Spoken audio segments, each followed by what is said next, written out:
Dr. Smalls, probably Nathan Hand, Yes. Miss Davis. We know quite a few of the same people then. Awesome. So we have a couple of questions we've decided upon, and we're just going to take turns asking you those questions. And if you have any questions in between, please feel free to ask them. Okay. So let's go ahead and get started. So once again, thank you. So what does differentiation look like for you when you're working with students that could potentially be either DES, ESOL, or just sometimes in a small group setting? A lot of times I see that pictures work best, like a lot of visual images. And then also having people who are, let's say you have an ESOL student who has a harder time with certain words. You pair them with other people who can help them guide through that worksheet. Not that they can't do that worksheet, they just need help reading the worksheet. I have a student now, he speaks English very well, and he does numbers like it's nobody's business. And all he needs sometimes is just someone to read the directions. Great. Do you have any specific rubrics or materials that you use to assist them with this? Yeah, I really believe in having them track their own progress and seeing where they started and how I can help them achieve their goals. So just conferences and having like a goal set for them. And then if they can't meet that goal, then we set steps to meet that goal. And then when we confer again, we'll check off the steps to see if they're on the right track. Great. Thank you. Am I up next? I'm sorry, Ms. Watts. Can you just give me, and maybe I just missed it. Can you just give me I think we talked about where the school you graduated from. So can you give me, what's your background? Do you, are you currently teaching? So I am an intern at Carrollton Elementary School. Okay. I am a second generation teacher, so I've seen my dad teach, and I've just carried on into the elementary setting. Okay. I passed my GACE 2 weeks ago, so that's good. Congrats. Yes, and thank you. I've had a couple of interviews since then, so this is just practice for me, so it's good. Okay, very good. So my next question, it'll be about reteaching a lesson. So I'm not quite sure if you had that experience, but being in the education field, as educators, we find ourselves that we more than likely have to reteach lessons. So can you give me, if you have any experience on that, or what would that look like in your classroom if you had to reteach a lesson? What would that look like? So right now I'm in a kindergarten setting, and they are learning about the parts of a book: front cover, back cover, spine, author, illustrator. So today I got to teach them about that, and tomorrow I will do a reteach lesson and adding on more information. So tomorrow I hope to use the same book to recall the illustrator and the author, and all the things we learned today, and maybe bring a new book to see if they can identify those as well. So that's what that would look like. So what would that possibly look like? So if you have one group that actually got the concept and then another group that quite didn't get it, do you have an idea of what that would look like for tomorrow? I definitely feel like I should group them up, and maybe we work all together in one group while the other class or the other part of the class is either working on one whole group thing independently or working in smaller groups with my co-teacher and my paraprofessional in my classroom. Okay. All right. Thank you.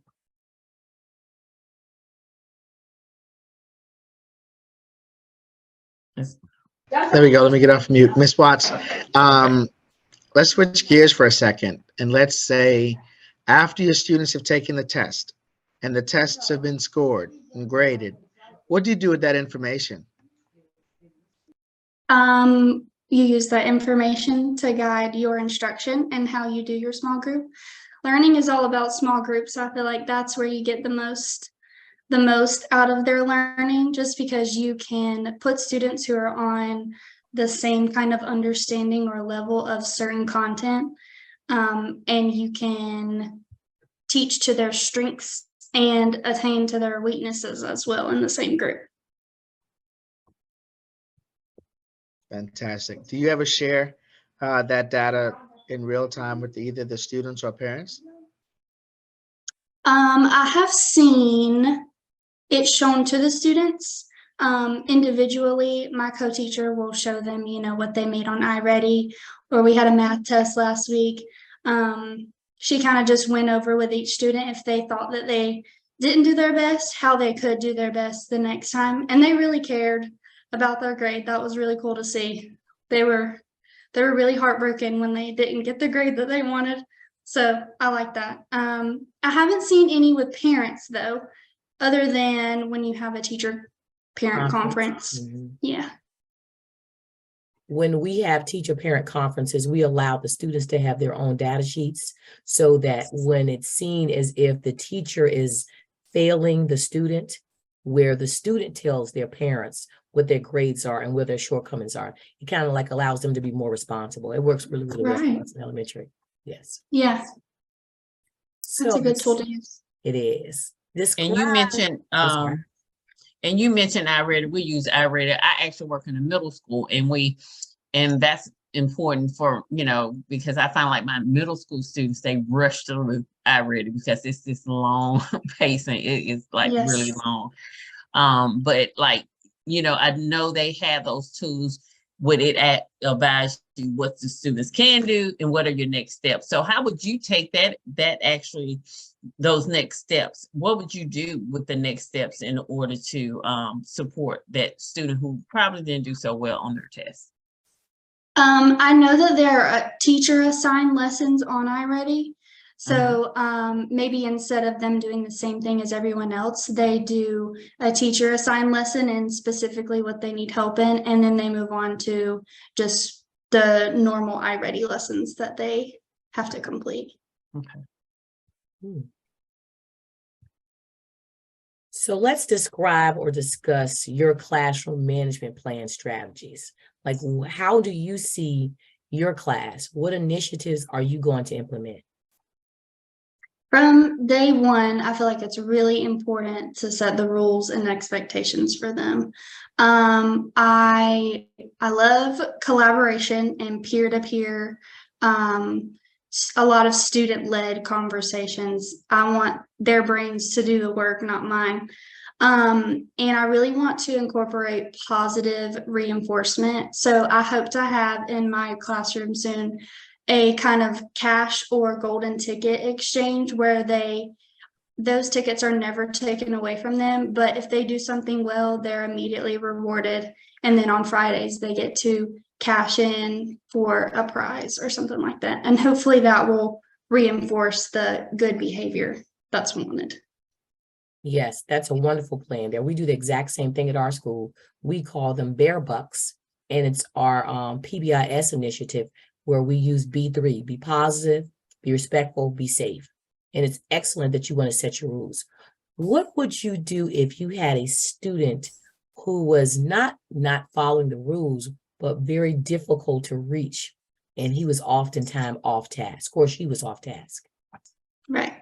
I think I would first remind them of my expectations for them and why it's in their best interest to ultimately be respectful or be on task. So their incentive would be the golden ticket and being able to cash in what they want. If it escalated further, I would remind them that is why they are not getting the golden ticket. And then a step further from that, if they continue, I feel like it would be out of my control and disruptive for the classroom and other students learning. So it would be time for administration to step in. Excellent. Thank you. Me next. Yes. So here's a question for you. How would you motivate students who are not good at core academic courses? So what would that look like if the student is like, you know, oh, I don't like that. I don't like this particular subject, or, you know, thinking about those tests that you've given. How would you motivate those students? What would that look like? I think I would really try to dig deep to see what drives them. So really try to find out what they're into, their interests are, and try to make goals, personal goals to set for them. I know that for iReady, we have a class thing where they do something for an incentive. So they have to color in whenever they go to 100. So maybe like a personal color-in sheet. When I get to here, I get this, or when I get to here, I get to be the teacher helper or something like that.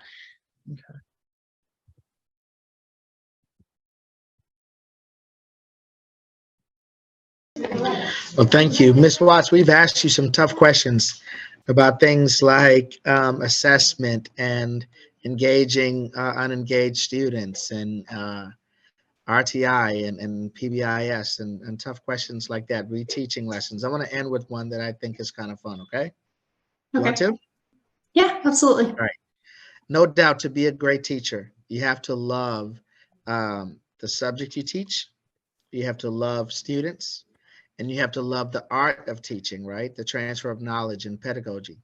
I'm just curious to see if you had to rank them in order of most important to least important, what order would you put them in? Remember, you have to love subject, you have to love students, and you have to love pedagogy. What order would you put them in? Students would be one. You said subject, probably pedagogy, and then subject. Why? I like that question. Why? Tell us why. Well, you have to, you can't teach your students if you don't know them. And pedagogy, I feel like it's really important to for you to be into the lesson and be excited for them and show your excitement to them. You have to be able to teach the way that you want to and how you think they will be excited. And then subject, I feel like anybody can teach any subject. You can make any subject fun. Fantastic. Thank you. I enjoyed the question, and I enjoyed your answer. So thank you. Thanks. Thank you. Now that we've asked you a few questions, very, very intriguing. Great job. Do you have any questions that you would like to ask of us? Can I ask like where you guys are in your schooling? I'm going to pause it right now. Okay. Statement. It was really good getting to meet you guys. I was really nervous coming into this interview, but y'all made it very, very good and very mellow for me. So good. You would do well. Just one thing to remember, you won't get it, you know, it's what I call their principle to practice. You're in the right place, you know, you won't get it all, you know, in that one setting, you know, like every day you teach a lesson. Like when you go back in tomorrow to teach the lesson, you'll probably say, I did better today, because it gets better. It is a practice that, you know, that you're doing. So just remember that you won't get it all the same day. And like and you your said, students you too. Your students can drive you on how you deliver information as well. So anything can change. And I always connected to real world. That's the most captivating thing for our students. Once they connect it, trust me, they're hooked. Well, if you have no further questions, thank you very much for spending a few minutes, about 25 with us this evening. We certainly appreciate it. Thank you, Maya. You made this easy. Thank you, Maya. You made this easy on us too. Yes. Absolutely. Thank you. Thank y'all. Y'all have a good night. You as well. Too. Thanks. Bye-bye. Bye.